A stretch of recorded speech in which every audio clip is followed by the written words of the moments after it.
Okay, so PayPal, this is a stock in which I did call would crash, and it did actually do exactly that, with it being down 14% in the last 6 months.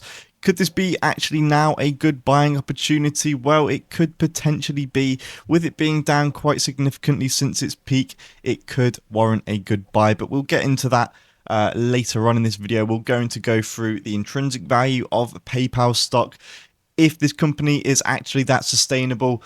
So since its most recent peak here, we have seen PayPal stock fall 28%.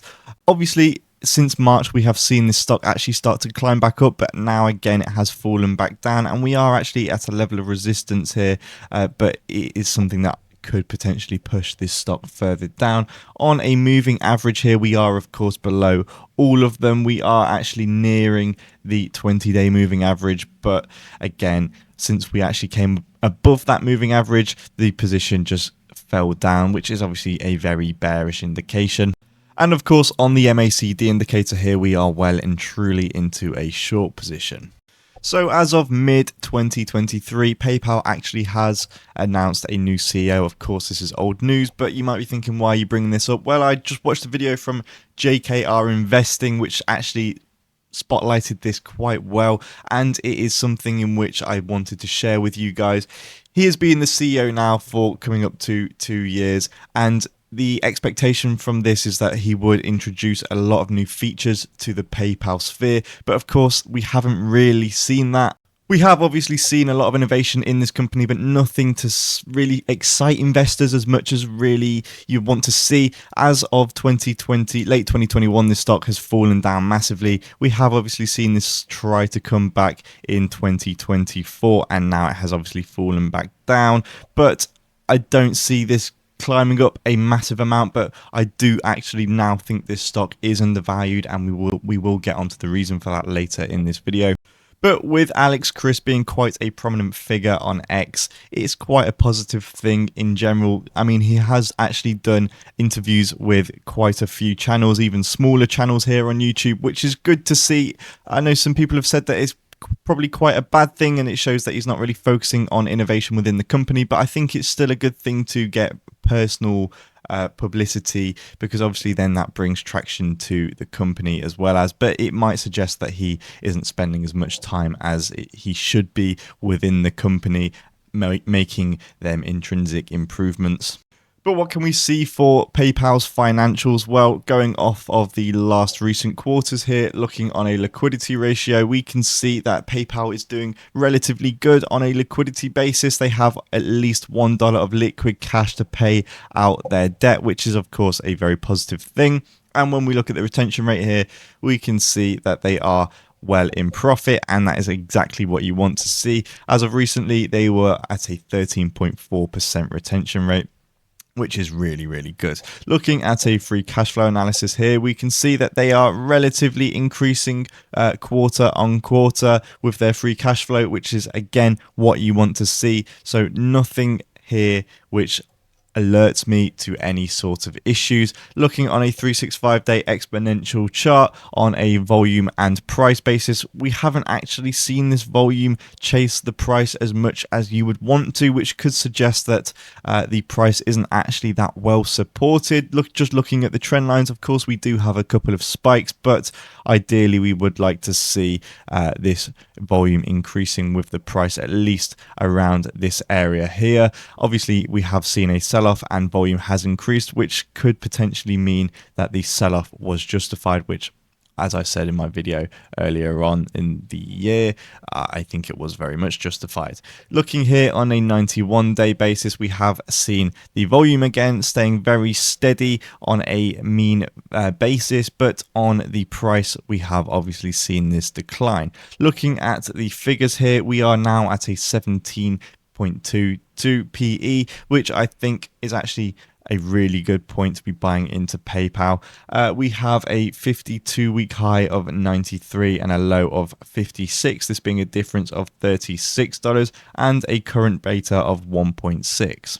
So of course for PayPal, the earnings per share is at 3.99 currently, and the growth rate estimated by the analysts is at 11.87. With a mean surprise rate priced into this, we can see here what intrinsic valuation we can gather from this information essentially. And this is where this looks really good for PayPal, and I would actually like to say that this could warrant a good buying opportunity for PayPal. On the left here, we can see the intrinsic value is set at $123 with a margin of safety of 25%. This gives you an acceptable buy price at $92. On the right here, the bearish indicator, we have an intrinsic value set at 71, which is actually still above the current price of 66, which also puts PayPal in at a buy, but when you include the margin of safety of 25%, we get an acceptable buy price of $53. If we go in between the two of these, we get an intrinsic value of 97 and an acceptable buy price of 73. So now when we look at Peter Lynch's valuation, we get a result of 0.7, which indicates that this stock does look overvalued. However, Peter Lynch's valuation is very bearish, and I do like to normally add a couple points on. So I would say that according to Peter Lynch's valuation right now, this stock looks fairly valued. Furthermore, once I have conducted a discounted free cash flow analysis, we can see the results here of a 9-year growth projected at $228 per share, a 3-year growth at $76, and this year's current growth should only be set at $25, which obviously says that this stock is overvalued for this year, which of course goes against what the intrinsic value on Graham's formula said earlier on in this video. But that's why it is important to have more than one metric and base it off of all of them. So essentially we can conclude from that this stock could be just fairly valued if we go in between them all and take Peter Lynch's valuation as almost the middle ground. So what is the probability theory for this stock? Well, we can see that a probability of a positive day is set at 52%, a probability of a neutral day, which could be anywhere between -1 and 1, is set at 20%, and the probability of a negative day is only 28%. So realistically, it's looking to be in favor of a positive day, but that doesn't really mean to say that it is something in which is definitely going to be positive, as of course the price is now starting to take a fall, so it does have momentum in the negative direction. So looking here on the chart, we can see that the normalized distribution definitely does look to be in the favor of the positive day as well, again affirming this decision. It's important to mention this is based off of a 1-year price increase and decrease ratio, so it doesn't actually account for that much prehistoric data. This just goes off of 1 year, and of course within the last 365 days this stock has done relatively well. Okay, so that's enough about my opinion of PayPal. So what do the actual analysts think about this stock? Well, on a 90-day projection, they are of course expecting a lot of volatility, with a peak range being at $89 on the high side and $47 on the low. And if we look on a buy-sell scale here, we can see that they have actually ranked this at a strong at a buy, with 15 putting this at a strong buy, 7 at a buy, and 22 at a hold. Interestingly, there is no analysts putting this stock at a sell or strong sell currently, which I do agree with. I personally will be putting this at a hold. It's very interesting to see here the 12-month price target being set at a high of 125 and a low of 70. Personally, I think the high should be around 85-ish. I don't see it really going too much higher than that, especially with the lack of increase on sales growth estimated for this year and next year. It's not looking particularly exciting at the moment for PayPal. And when we look here on Yahoo Finance, we can see that the analyst recommendations do lie very similar with the recommendations on MSN. So I think to summarize on PayPal, I think it definitely looks fairly valued currently. I don't think it looks undervalued apart from on Graham's formula. So I don't think it warrants a buy right now. I would be putting it at a hold. Long term, it could be a good buy just off of the probability theory. I think it could potentially have a bit of momentum eventually in the positive direction, but I don't know when that'll be because innovation hasn't really been as key as the CEO promised when he took into that position. So I don't think that there is anything to really excite investors at the moment. Of course, they've been working on their digital wallets and user interfaces and security, but I don't think any of that really is that special. It's nothing that really allows for investors to get excited. One thing going forward that is interesting with PayPal, though, is that they do actually offer a crypto wallet, which is very basic. I think it only does 4 cryptos, like Bitcoin, Ethereum.